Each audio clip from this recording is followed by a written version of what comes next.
네, 이어지는 시간은 허반석의 작전 리포트 시간입니다. 허반석 전문위원 모시겠습니다. 어서 오세요.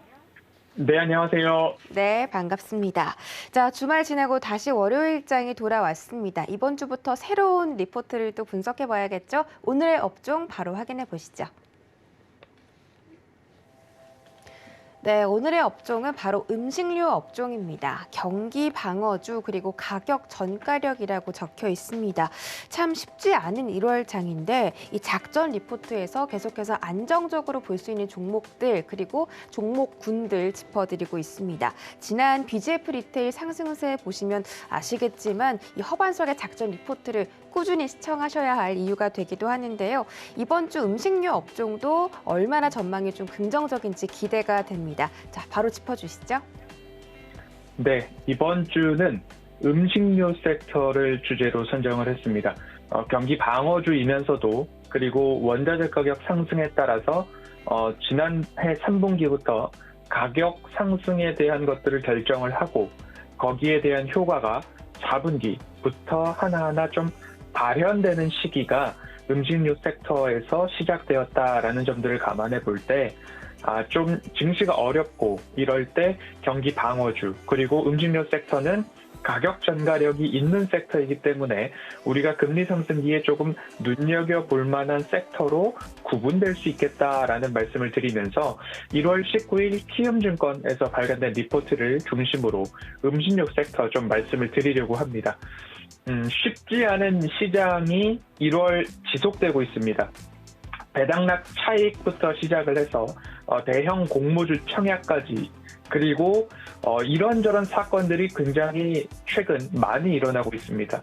오스템 임플란트의 횡령 사건, 그리고 HDC 현대산업개발의 붕괴 사고, 메드텍토의 임상 반려 소식, 셀트리온의 분식회계 관련 감리 소식, 위메이드의 위믹스 코인 관련된 매도 소식, 신라젠의 상장 폐지 결정, 아직까지 조금 추가적인 절차들이 남아있기는 하겠죠. 카카오 경영진의 사퇴 그리고 먹튀라는 이야기들 지속적으로 오늘도 나오고 있고요. LG에너지솔루션의 어마어마한 공모 규모에 의해서 수급 쏠림들이 있었습니다. 안트로젠의 인상 실패 그리고 에코프로비엠의 화재 그리고 또 효성 TNC에서 화재 사건들이 사고들이 하나하나 좀 일어나고 있는데 이러한 소식이 1월 단 한 3주 동안 벌어진 일들이다라는 모습이 참 어렵다. 그리고 만만치 않다. 예상 밖의 일들까지도 사건 사고들이 터져나가고 있는 모습이고 나스닥 지수도 마찬가지로 14,200포인트 정도는 지켜줄 줄 알았는데 이마저도 조금 깨고 내려갔습니다.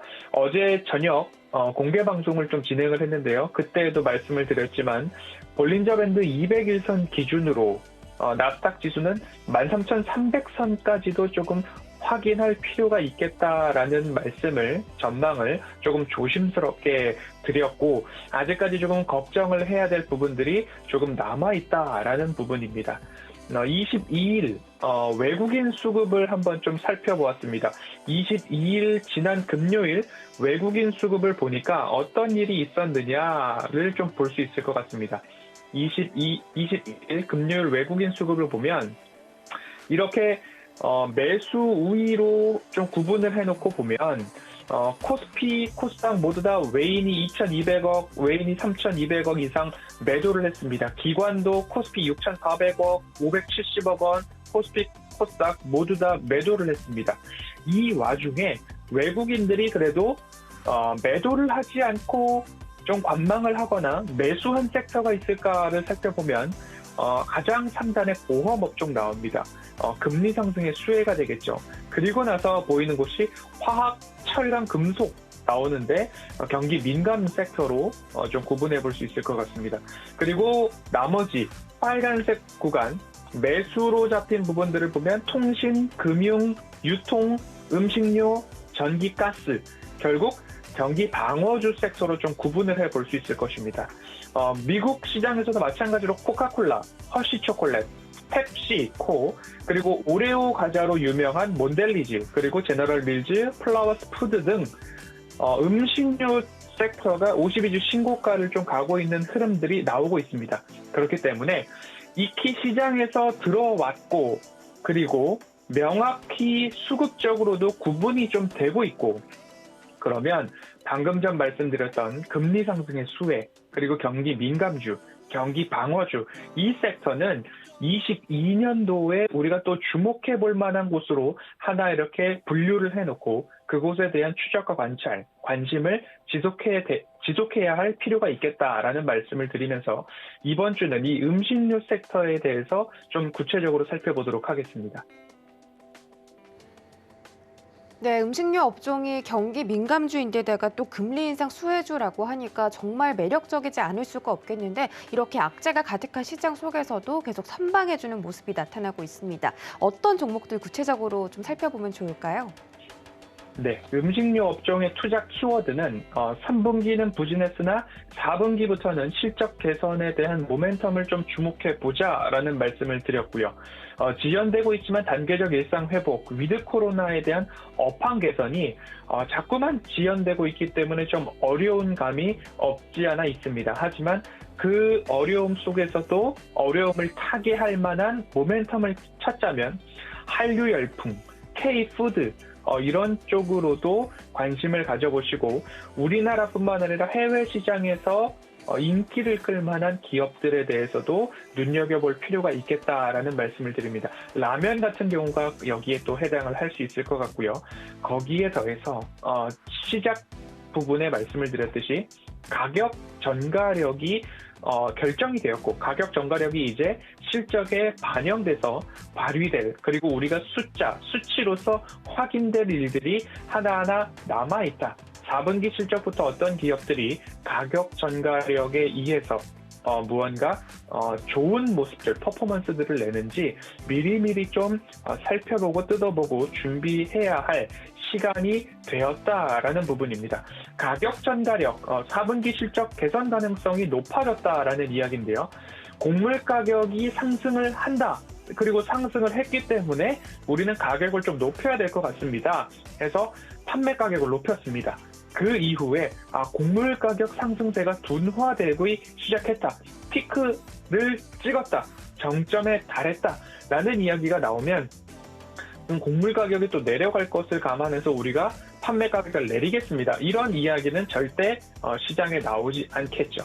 그런 것처럼 곡물 가격 상승세가 둔화되고 그리고 추가적으로 곡물 가격이 하락 또는 하향 조정된다면 거기에서 마진율이 높아지고 이익 체력이 더 좋아지는 기업들이 음식료 섹터에 있을 것이다 라는 부분 말씀을 드리고 있습니다. 주요 업체들 빠르게 서머리만 먼저 한다면 롯데칠성 4분기 실적 시장 기대치 상회할 전망이다라는 이야기들 나오고 있고요. 영업일수 증가, 롯데칠성은 가정용 채널 중심의 주류 수요가 매력적인 이익의 포인트가 될 수 있을 것 같고요. 음료 평균 판매 단가 상승, 여기에 P와 Q, 판매량 모두 다 증가할 수 있겠다라는 이야기가 나오고 있고요. 여기에 반해서 화이트진로 같은 경우에는 업소용 매출이 높은 기업이다. 업소용 판매 비중이 높은 기업이기 때문에 코로나19에 대한 완화, 그래서 영업시간 제한도 다시 풀려야 되고 그런 부분들이 조금 더 있기 때문에 롯데칠성과 화이트진로는 그런 차이가 있다라는 부분 참고를 해보시면 좋을 것 같고요. KT엔진은 수출에 대한 부진, 여파가 좀 있을 것 같고 동원 F&B와 메일유업은 원재료 투입 단가 상승과 판촉비 증가 영향이 있을 수 있다. 그리고 지난해 연말 주력 제품에 있어서 가격 인상을 했고 상반기에 이러한 수익성 회복에 대한 기대감이 있어서 플랫한 모습들 전망들이 나오고 있습니다. 그리고 나서 또 살펴볼 기업이 오리온입니다. 오리온 같은 경우에 실적 개선이 좀 강할 기업 중에 하나다. 지난해 4분기부터 좋아질 것으로 제가 좀 말씀을 드렸으나 그보다 조금 반등이 좀 늦게 나오지 않았나. 하지만 오리온도 마찬가지로 주력 제품의 가격 인상 그리고 국내뿐만 아니라 베트남, 러시아, 인도 등 매출 성장세가 뚜렷하게 나오고 있는 모습이죠. 오리오는 정이고 정은 초코파이다라는 이야기가 나오는 것처럼 해외에서의 인기가 굉장히 좋은 상품, 라면과 이러한 파이류 있다라는 점 참고를 해보시면 좋을 것 같고요. CJ제일제당 같은 경우에는 하반기로 갈수록 실적 모멘텀이 강화될 것으로 좀 전망이 되고 있습니다. 상반기 아미노산, 축산 부분 시황의 역기저 효과 때문에 실적 개선 모멘텀은 아직까지는 조금 다소 약한 부분이 있지만 워낙 언택트와 컨택트, 냉동식품류, 그리고 미국에서의 그 인프라, 매출 판매 인프라가 굉장히 탄탄하기 때문에 CJ제일제당은 잘라낼 종목보다는 조금 장기적으로 가져가야 될 만한 그런 기업으로 분류해 보시는 게 어떨까라는 생각이 들고요. 라면, 농심에 대한 이야기 나오고 있고요. CJ 프레시웨이, 식자재 유통, 외식 경기가 좀 회복되고 물가 상승 효과에 대한 기대감들이 좀 지속될 수 있다라는 점들을 감안해 본다면 농심과 CJ 프레시웨이까지도 살펴볼 수 있을 것 같습니다.